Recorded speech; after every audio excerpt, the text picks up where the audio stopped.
Bienvenue sur Africa 24 dans cette nouvelle édition du 12-15 au sommaire de l'actualité.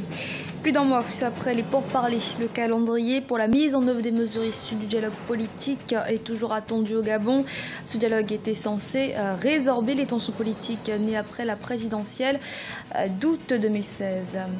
La régulation du secteur de la téléphonie, un défi notamment en Centrafrique où les entreprises de téléphonie mobile sont très endettées. Et à moins de 2 ans de la Coupe d'Afrique des Nations 2019, l'Algérie prête à déposer sa candidature en cas de retrait du Cameroun. Le pays rencontre des retards dans la construction des infrastructures.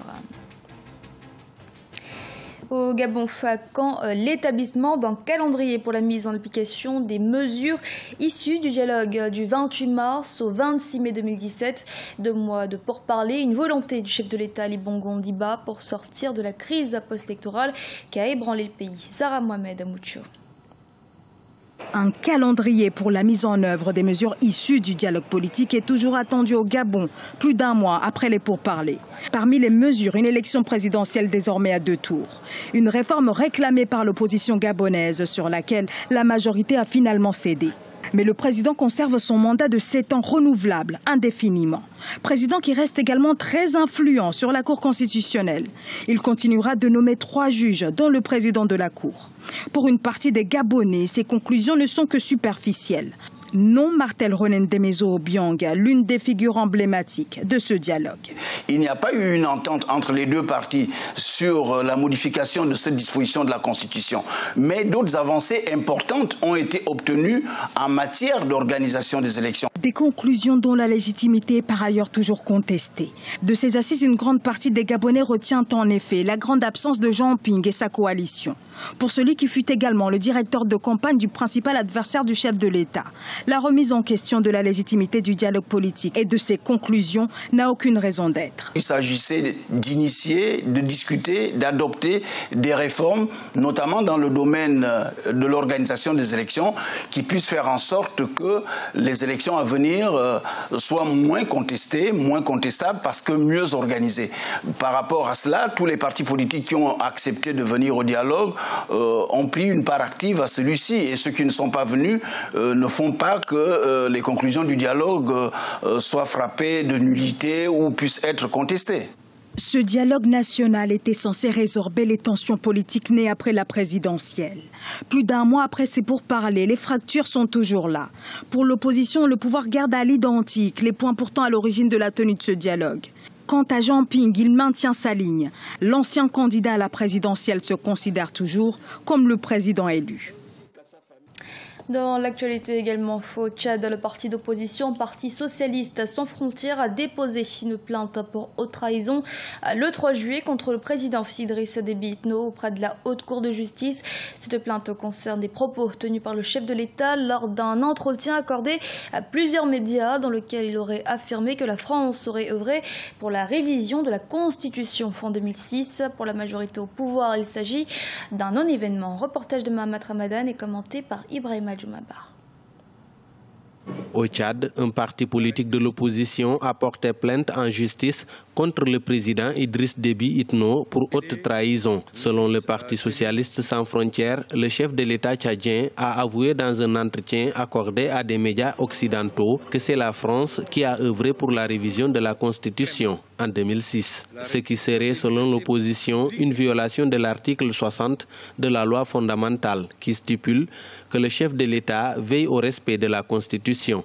Le président de la République ne saurait donc laisser un État tiers s'ingérer dans un processus de révision de la loi fondamentale. Après avoir fait l'autopsie de la fracassante déclaration du chef de l'État le 25 juin 2017, le Parti socialiste sans frontières a estimé que le chef de l'État a outrepassé, a violé la Constitution.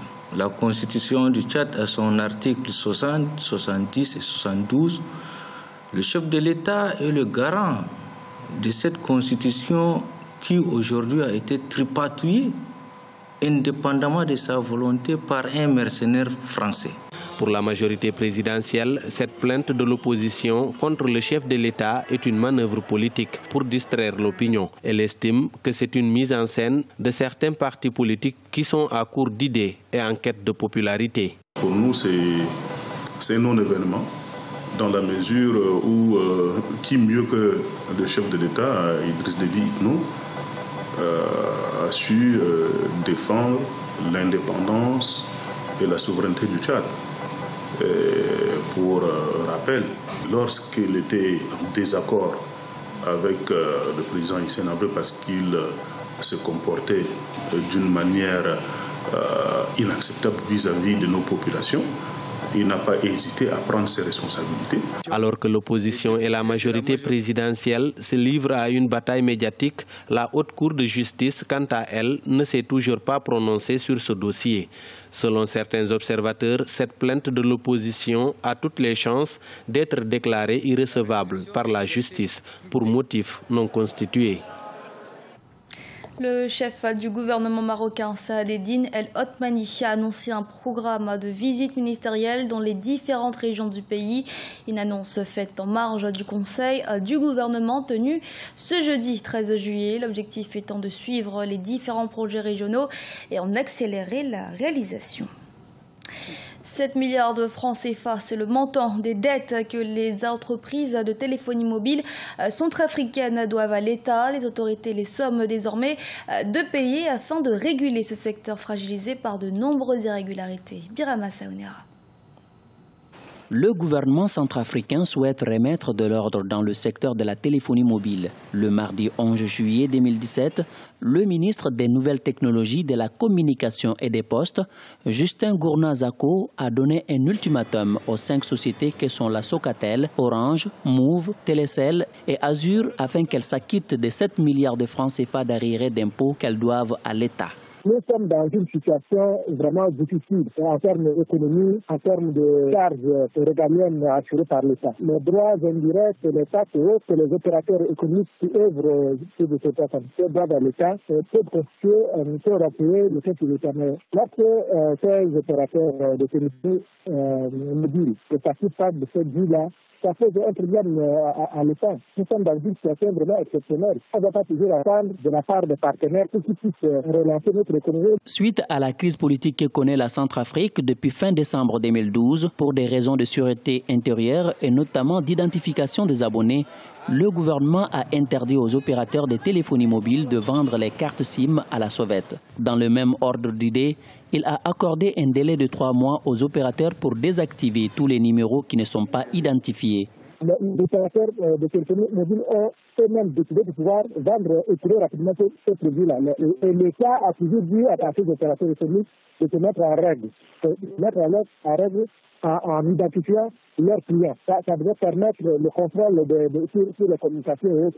En ce qui concerne l'exploitation de l'Internet 3G, les responsables des sociétés de téléphonie mobile qui utilisent cette technologie sans régler les redevances doivent le faire dans un délai raisonnable afin que leur partenariat avec l'État soit gagnant-gagnant. Il est à noter que la crise sécuritaire qui perdure dans le pays depuis de nombreuses années a un impact négatif sur la croissance des opérateurs de téléphonie mobile. Certains d'entre eux ayant été victimes de la destruction de leurs infrastructures techniques à cause du conflit. En 2015, suite aux plaintes récurrentes, le gouvernement avait promis d'aider les sociétés de téléphonie à sécuriser leurs installations.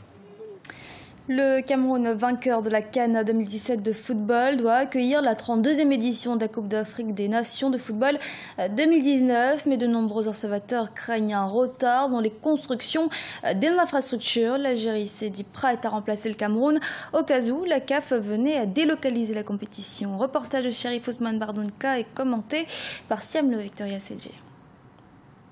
Les observateurs sont unanimes, le Cameroun est en retard dans la construction des infrastructures sportives devant abriter la Coupe d'Afrique des Nations de football 2019. Sur les 5 stades prévus pour recevoir la compétition, le stade de Limbé dans la région du sud-ouest, terminé depuis 2014, et celui de Bafoussam dans l'ouest du pays, livré en novembre 2016 avec 20 000 places chacun, accueillent déjà des rencontres internationales. La réalisation des stades d'Olembe à Yaoundé, 60 000 places, et ceux de Diapoma à Douala, 50 000 places, suscitent des inquiétudes. Sur les sites de construction de ces ouvrages, les travaux de terrassement sont à peine achevés. Pourtant, ils devront être livrés au plus tard en septembre 2018. C'est vrai que les travaux ont commencé, mais c'est d'une façon timide. On ne sent vraiment pas la ferveur d'un pays qui organise la CAN. C'est la même chose du côté de Yaoundé. Donc, en réalité, pour moi, c'est un véritable problème. On a l'impression que cette lenteur que nous avons toujours constatée dans des organisations et surtout des constructions des infrastructures au Cameroun est en train de revenir. Le stade Amadou Ahidjo de Yaoundé a été rénové et servira de stade d'entraînement. À Douala, une mission d'experts canadiens a visité ce mardi 11 juillet le stade de la réunification. Il devrait entamer les travaux de rénovation dans quelques semaines. Plusieurs stades de la capitale économique et d'autres dans la région du Nord sont concernés par ce mouvement de réhabilitation. La solution évoquée pour rattraper les retards est l'utilisation de matériaux préfabriqués et la mise à disposition effective du financement. Il y a des riverains qui doivent être dédommagés. Je crois qu'avec la bénédiction de ces riverains-là qui seront déjà dédommagés, les travaux vont aller un peu plus vite. Et il ne faut pas aller vite en besogne. Il faut rapidement commencer aussi par les voies d'accès. Oui, parce que les voies d'accès sont super importantes pour pouvoir permettre même aux engins de circuler et d'arriver sur les sites où les travaux doivent être concrétisés. Pays hôte de la CAN 2019, le Cameroun accuse de sérieux retards dans la construction des infrastructures. Et le gouvernement congolais a décidé de reporter sans date précise la 11e édition du festival panafricain de musique. Les raisons évoquées, impératif insurmontable d'agenda. Le FESPAM était initialement prévu du 19 au 21 juillet 2017. Ce journal a été réalisé par l'ensemble de la rédaction. Merci de votre fidélité. Restez sur Africa 24 pour une nouvelle édition de l'actualité.